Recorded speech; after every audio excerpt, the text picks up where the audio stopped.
하나님 말씀 우리 함께 보지요. 사무엘하 6장 16절서부터 23절까지 보겠습니다.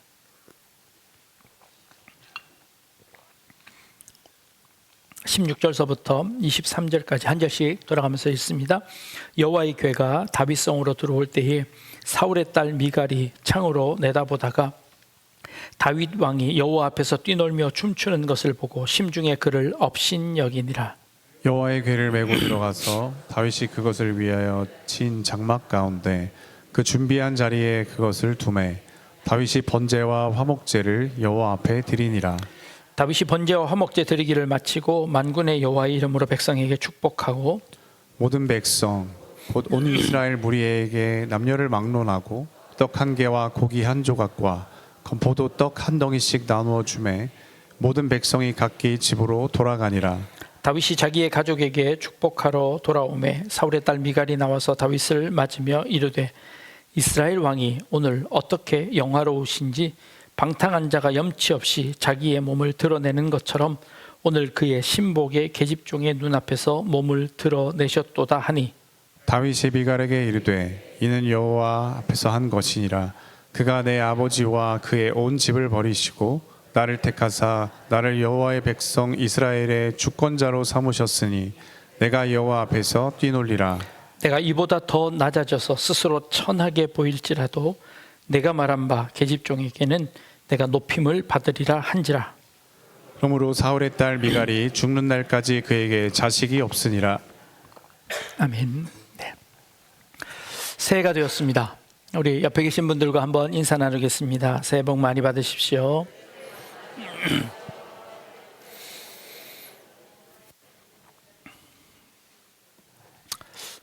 우리는 새해 첫날 0시부터 모여서 첫 시간을 하나님 앞에 예배로 드리며 시작했습니다. 그리고 내일부터는 또 한 주간 동안 새벽마다 나와서 이제 기도하고 예배하려고 합니다. 하나님이 기뻐하시겠죠? 올 한 해 하나님이 기뻐하시는 일들을 더 많이 하는 여러분들 되시길 바랍니다. 하나님이 기뻐하시는 일을 뭘 더 하면 될까요? 뭘 더 하면 될까요? 기도를 더 많이 하고 예배를 더 많이 드리고 성경을 더 많이 읽고 찬양을 더 많이 하고 헌금을 더 많이 드리면 하나님이 더 기뻐하실까요? 우리는 종종 하나님이 기뻐하시는 일을 더 많이 하려고 합니다. 그러면 하나님이 기뻐하실 거라고 생각합니다. 얼만큼 더 많이 하면 될까요? 반대로 그걸 하지 못했을 때는 죄의식을 갖습니다. 왜 나는 더 많이 못했을까? 나는 왜 더 열심히 하지 못했을까? 라고 죄의식을 갖습니다. 더 많이는 항상 상대적입니다. 어제보다 더 많이, 남들보다 더 많이. 그럼 그 끝은 어디일까요? 물론 그게 잘못됐다는 말을 하려고 하는 것이 아닙니다. 예배드리는 종교적인 어떤 습관 혹은 행사들 많이 하는 것, 거기서 벗어나지 못하는 우리의 신앙을 봅니다.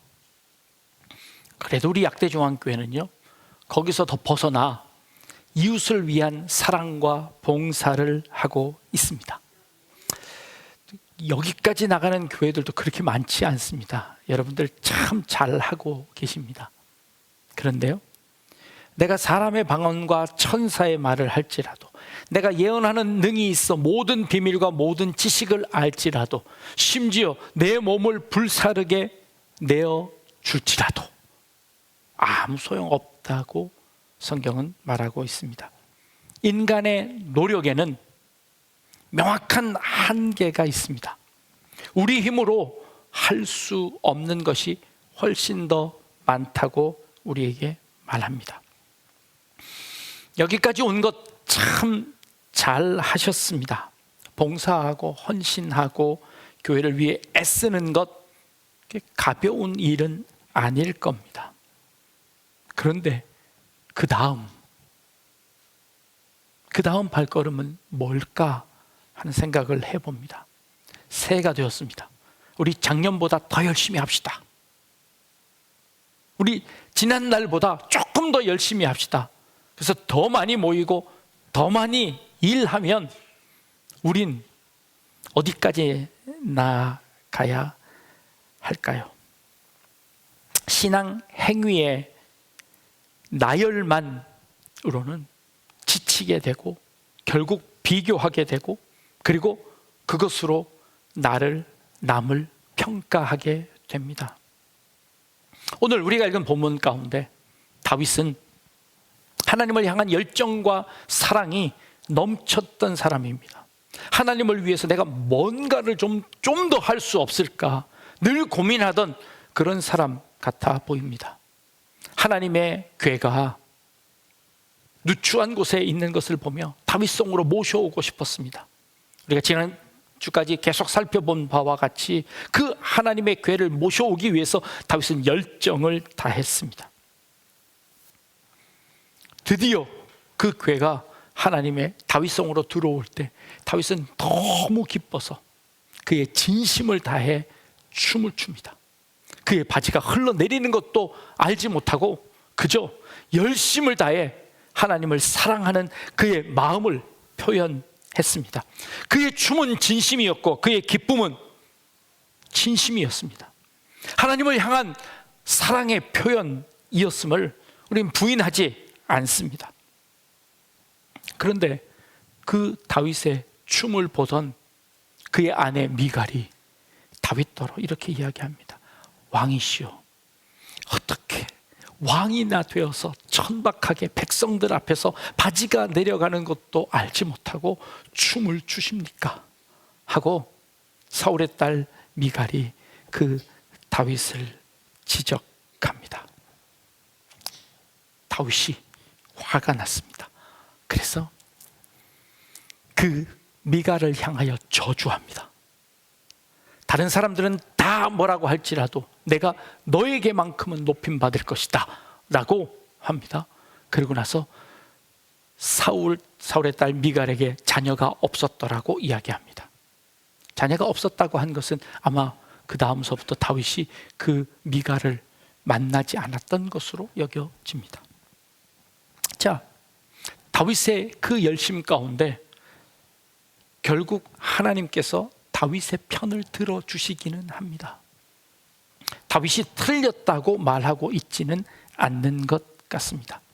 그러나 이 다윗의 이 행동이 다윗의 신앙 가운데 최절정에 이르는 시간일까요?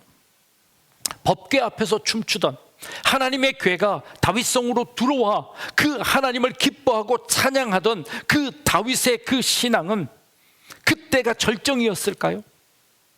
그렇지 않습니다. 다윗의 마음은 진심이었지만 그러나 몇 장 지나지 않아 다윗은 밧세바를 만납니다. 그리고 거기서 자신의 인생의 밑바닥을 보여줍니다. 철저하게 실패하고 좌절하고 땅바닥으로 떨어집니다. 다윗의 신앙은 그제서야 완성합니다. 그 바닥을 치고 올라올 때 그의 신앙이 성숙해 갑니다. 지금 이 순간은 마치 어린아이와도 같습니다. 기쁨은 크지만 그 깊이가 깊지 않습니다. 열정은 넘치지만 자기의 절제가 없습니다. 어쩌면 이 미갈의 지적이 인간적으로는 틀리지 않아 보입니다. 왕으로서 품위가 없다고 말할 수 있을 것 같습니다. 그럼에도 불구하고 하나님은 인정하십니다. 그러나 하나님의 인정과 상관없이 그의 신앙이 성숙하지는 않았습니다. 때로는 우리의 신앙을 그렇게 자랑할 때가 있습니다. 내가 기도를 2시간이나 합니다. 내가 지난 한 해 성경을 2독이나 했습니다. 잘했습니다. 그러나 그것이 우리의 신앙의 성숙을 의미하지는 않습니다. 다윗의 춤과 같습니다. 하나님 앞에 춤추는 것 열심이고 열정이고 충분히 인정합니다. 그러나 그것이 그의 신앙의 다는 아니라는 것이죠. 하나님은 그의 춤을 받으셨습니다. 그러나 곧 있을 그의 실패도 하나님은 아십니다. 그의 마음의 방향을 하나님은 아셨기 때문이죠. 다윗의 신앙은 아직 다듬어지지 않았습니다. 거칠고 때로는 과하고 때로는 미숙하기도 합니다. 그러나 하나님은 그 미숙함 자체를 인정하십니다. 그래도 네가 나를 사랑하고 있구나 라고 아시는 것이죠. 이거와 유사한 사람들이 신약에 등장합니다. 예수님의 수제자라고 하는 베드로입니다. 베드로는 누구보다도 뜨겁게 주님을 사랑했던 사람입니다. 그리고 주님의 일을 앞장서 했던 사람입니다. 예수님께서 한 날 제자들에게 묻습니다. 얘들아, 사람들이 나를 누구라고 하더냐? 어떤 사람은 선지자, 어떤 사람은 엘리야가 다시 살아난 것이다 이야기하기도 합니다. 그러자 예수님께서 묻습니다. 그러면 너희는 나를 누구라고 하느냐? 우리가 너무나 잘 아는 베드로의 멋진 신앙 고백이 나옵니다. 주는 그리스도시요 살아계신 하나님의 아들입니다 라는 이 베드로의 신앙 고백이 나옵니다. 주님께서 그를 칭찬하십니다. 이를 알게 하니는 혈과 육이 아니라 하나님의 영이 너를 알게 하셨다라고 이 베드로를 극찬하십니다. 베드로의 신앙이 거기서 완성일까요? 아니요. 그렇게 고백한 이후 주님께서 이렇게 말씀하십니다. 이제 앞으로 내가 고난당하고 결국에 내가 십자가에 죽어야 한다라고 말씀하시자 베드로가 그 칭찬받았던 그 베드로가 열심을 다해 주님 앞에 이렇게 말합니다. 예수님 그렇게 말씀하지 마십시오. 성경은 이렇게 이야기합니다. 베드로가 예수님을 꾸짖어 가로되 주여 그런 일이 결단코 예수님에게 일어나지 않을 겁니다. 내가 그거 막아낼 겁니다 라고 합니다. 그의 열심, 그의 열정, 그의 사랑 거짓말 아니었습니다. 그런데 주님은 그 베드로 앞에 뭐라고 말씀하시냐면 사탄아 내 뒤로 물러가라. 사탄아 내 뒤로 물러가라 라고 베드로에게 지적하십니다. 너는 하나님의 일을 생각하지 않고 사람의 일을 생각하는구나 라고 말씀하십니다. 베드로가 나빠서가 아닙니다. 베드로가 하나님을 덜 사랑해서가 아닙니다. 하나님을 예수님을 향하여서 뭔가를 덜 해서가 아닙니다. 오히려 예수님을 더 많이 사랑했고 더 많이 했기에 그의 열심이 오히려 예수님의 앞길을 막고 있는 모습을 봅니다. 한국교회의 열정이 지금의 한국교회의 부흥을 만들어냈습니다. 한국교회의 신앙 고백이 지금의 교회의 반석이 되었습니다. 그러나 그 열심이 칼이 되어 우리를 죽이고 있습니다.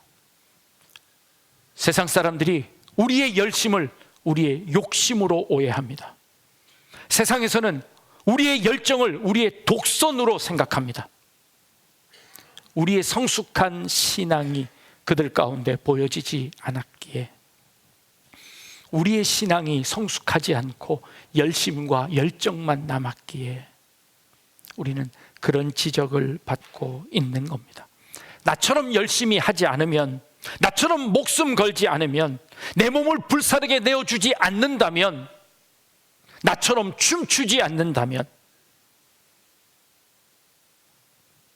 다른 사람들을 평가하고 비판하는 우리의 모습 속에서 때로는 남을 비판하고 때로는 어제보다 못한 내 삶을 돌이켜보며 죄의식 속에 빠져있는 우리의 모습을 발견하게 되는 겁니다. 베드로의 신앙도 다윗의 춤처럼 뜨거웠지만 십자가의 길까지는 이해하지 못하는 미숙한 단계에 불과했습니다. 나중에 베드로가 예수님을 모른다고 부인하고 난 이후 그의 신앙이 완전히 저 밑바닥까지 떨어지고 난 이후에서야 베드로는 주님을 사랑한다는 것이 어떤 것인지, 주님을 따라간다고 하는 것이 어떤 의미인지, 그 십자가가 어떤 의미인지 그 베드로는 깨닫게 되었다는 겁니다. 하나님께서는 우리에게 처음부터 완성된 신앙을 요구하지 않습니다. 미숙해도 어설퍼도 방향이 하나님께 있다면 그 사람을 끝까지 이끌어 가십니다.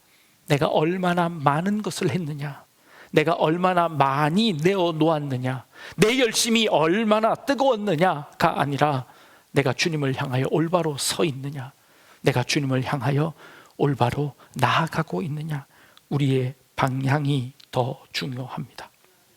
때로 우리는 단순하고 명확하고 열정이 있는 것을 좋아합니다. 분명한 답, 똑 떨어지는 결론, 흑과 백 나누기를 좋아합니다. 그래서 신앙도 그렇게 정리하려고 합니다.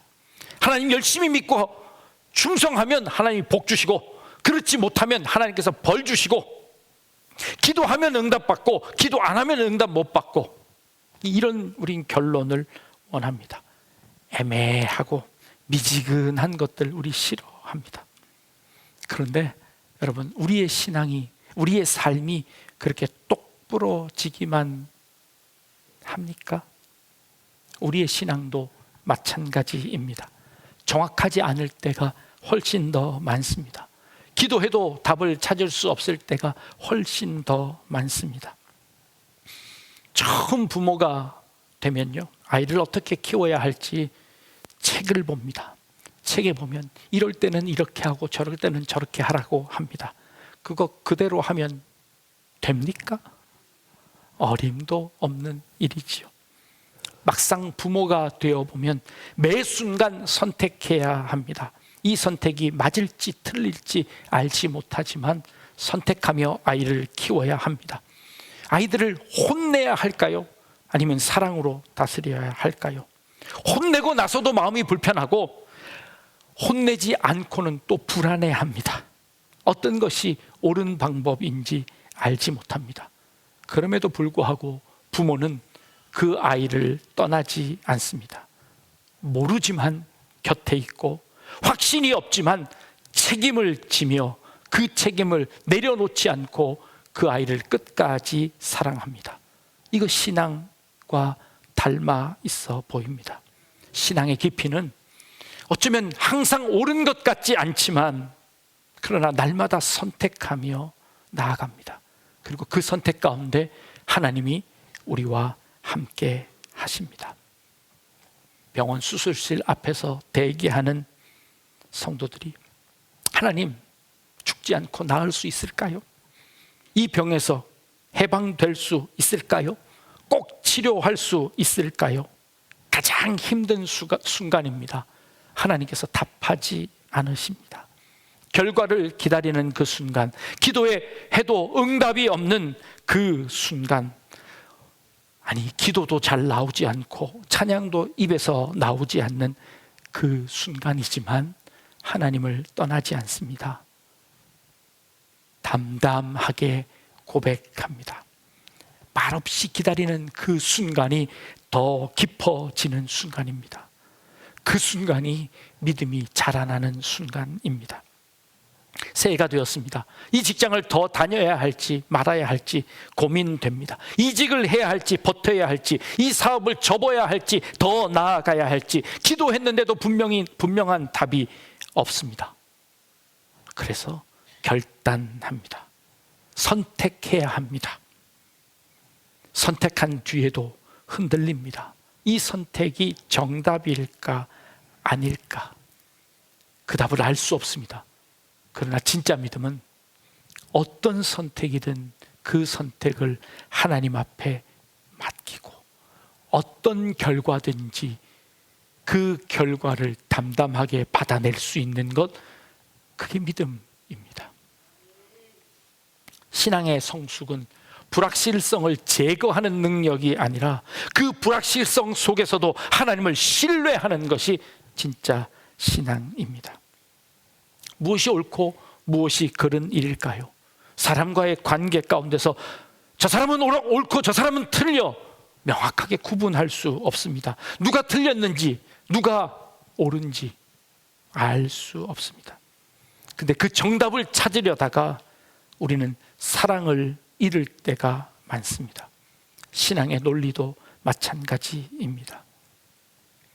다윗도 그랬고 베드로도 그랬습니다. 늘 옳은 선택만을 했던 사람들이 아닙니다. 때로는 틀리고 때로는 어긋난 열심들이 그들에게 있었지만 하나님은 한순간도 그들을 버리지 않으셨습니다. 모르면서도 하나님을 떠나지 않는 사람들 하나님이 함께 하십니다. 신앙의 깊이는 분명한 답을 찾는 데 있는 것이 아니라 오히려 모름을 견디고 애매함을 참아내고 설명되지 않는 그 시간 하나님과 함께 버텨내는 것. 다윗은 기쁨으로 춤추는 자리에서도 그리고 실패해서 무너진 자리에서도 하나님은 그를 버리지 않으셨습니다.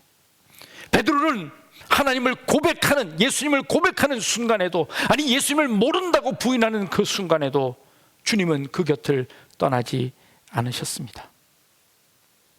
성숙한 신앙은 바로 그 순간입니다. 2026년 한 해 우리 그 주님과 동행할 수 있기를 바랍니다. 지금까지의 역사들을 보면 하나님께서 우리와 함께 하셨습니다. 지금까지 내 인생을 돌아보면 주님이 나를 지키셨습니다. 그 히스토리가 마이 스토리가 되는 그 한 해가 되기를 원합니다. 그 이야기를 함께 써내려가는 저와 여러분들 되실 수 있기를 주님의 이름으로 축복합니다. 기도하겠습니다.